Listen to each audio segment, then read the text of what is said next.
용해도를 설명하기 전에 우리가 어떤 용해라든가 용액이라든가 용매나 용질 같은 새로운 용어에 대해서 한번 알아볼게요. 일단 용질부터 갑니다. 용질은 용매의 녹는 물질. 일반적으로 이제 여러분이 흔하게 많이 들어보신 게 소금 같은 거, 소금이 물에 녹는다, 뭐 설탕이 물에 녹는다. 이때 소금 같은 게 용질이 되고요. 다른 물질을 녹이는 물질을 예를 들면 그렇죠. 당연히 여러분들은 흔하게 주변에서는 물을 보겠죠. 물이 용매라는 거고요.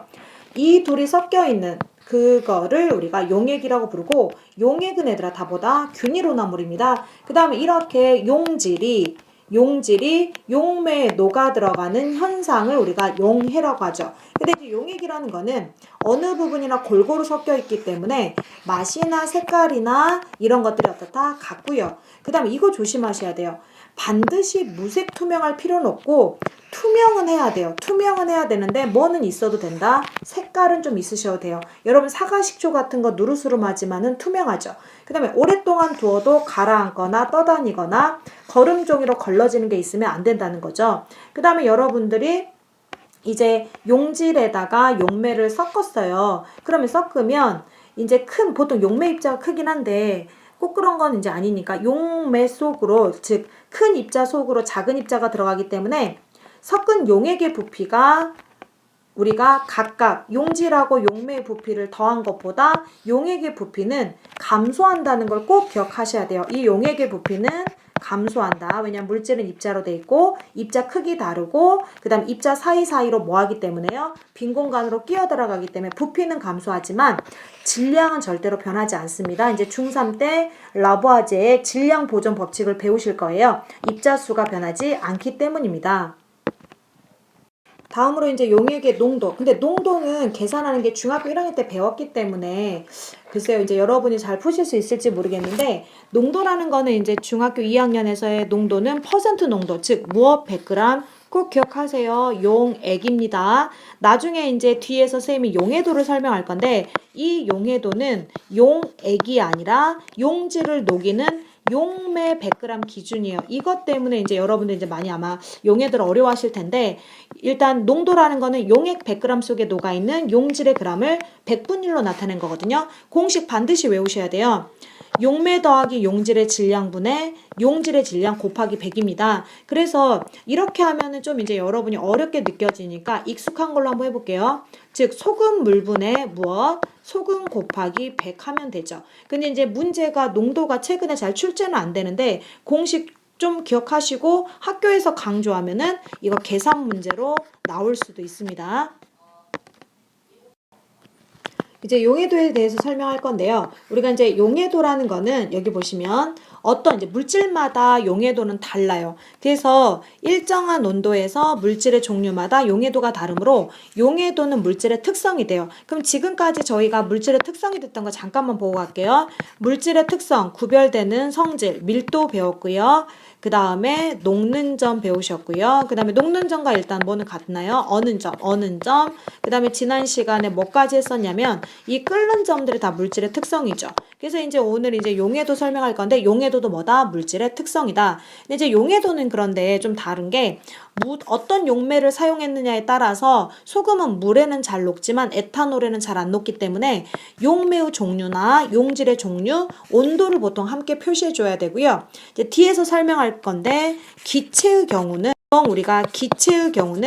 뭐에 따라 용해도, 즉 녹는 정도가 달라지냐면 온도도 영향을 주지만 압력도 영향을 주기 때문에 밀도처럼 기체의 경우는 용해도도 온도, 압력을 함께 표시를 해줘야 돼요. 근데 이제 일단 용해도에서 도입 부분에서는 이게 가장 중요합니다. 물 100g. 보통 우리가 물을 사용하기 때문에 근데 학교 선생님이 물어보시면 용매 100g에 최대로 녹을 수 있는 용질의 그람수가 용해도라는 거 꼭 기억하셔야 되고요. 여기 그래프를 보시면 우리 예전에 대기 중에 수증기 외울 때 이런 그래프 보신 적 있으시죠?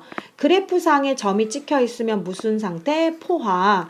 점이 위쪽 이렇게 더 위에 있으면 같은 온도에서요. 포화 상태보다 그래프가 더 위에 있으면 우리는 뭐라고 한다? 그렇죠. 이렇게 위에 있으면 과포하고 같은 온도에서 포화 상태보다 그래프가 이렇게 아래에 있죠. 아래에 있으면 불포화 상태라고 부르죠.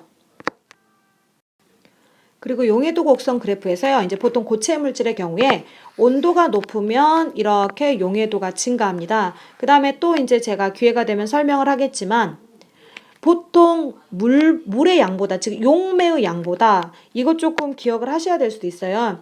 항상 여러분들은 고정관념이 용매가 용질보다 항상 물이 소금보다 많다 이렇게 생각하실 수 있잖아요. 용질보다. 그런데 이제 질산칼륨의 경우는 예를 들면 질산칼륨은 용매, 즉 물 100g에 질산칼륨이라는 물질 앞으로 이제 많이 나올 건데요. 질산칼륨은 물 100g에 보통 이제 대략적으로 그냥 제가 얘기를 하면 보통 한 뭐 60도씨? 60도씨에서는 물보다 많은 110g이 녹아요. 그래서 온도가 높아지면 훨씬 더 많이 녹겠죠. 그래서 항상 조심하실 게 여러분 이제 용해도 배우실 때 고정관념이 용매가 용질보다 항상 많을 것이라고 생각하시면 안 되고요. 일단 여기서 현재 요점은 불포화 상태죠. 불포화 상태의 용액을 갖다가 포화 용액으로 만들려면 온도를 포화 상태까지 낮춰주거나 아니면 용질을 더 첨가해주면 되는데 만약에 이제 시험 문제에서 이게 만약 서술형으로 나왔을 때 그래프에서 정확히 그람이나 온도가 나와 있으면 이렇게 쓰시면 안 되고 몇 도까지 낮출 건지 몇 그램을 더 넣어줄 건지를 구체적으로 얘기를 하시면 되고요.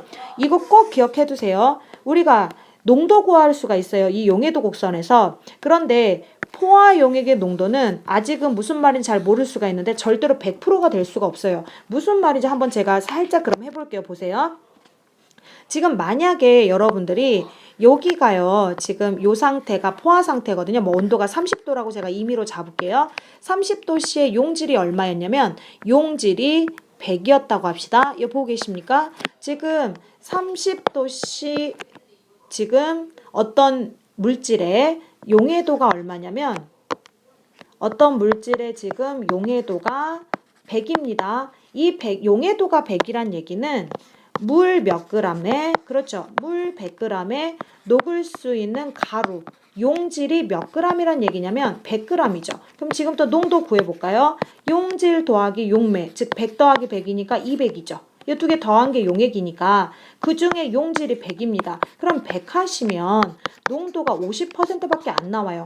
절대로 100%가 나올 수가 없습니다. 왜냐하면 항상 분모값이 크기 때문에. 그 다음에 이거 하나 알아두세요. 나중에 혹시 농도가 50%가 되려면 어느 지점이냐고 물어볼 수 있어요. 그러면은 어떻게 하시면 돼요? 그쵸? 용해도가 100이면 농도는 항상 50%입니다.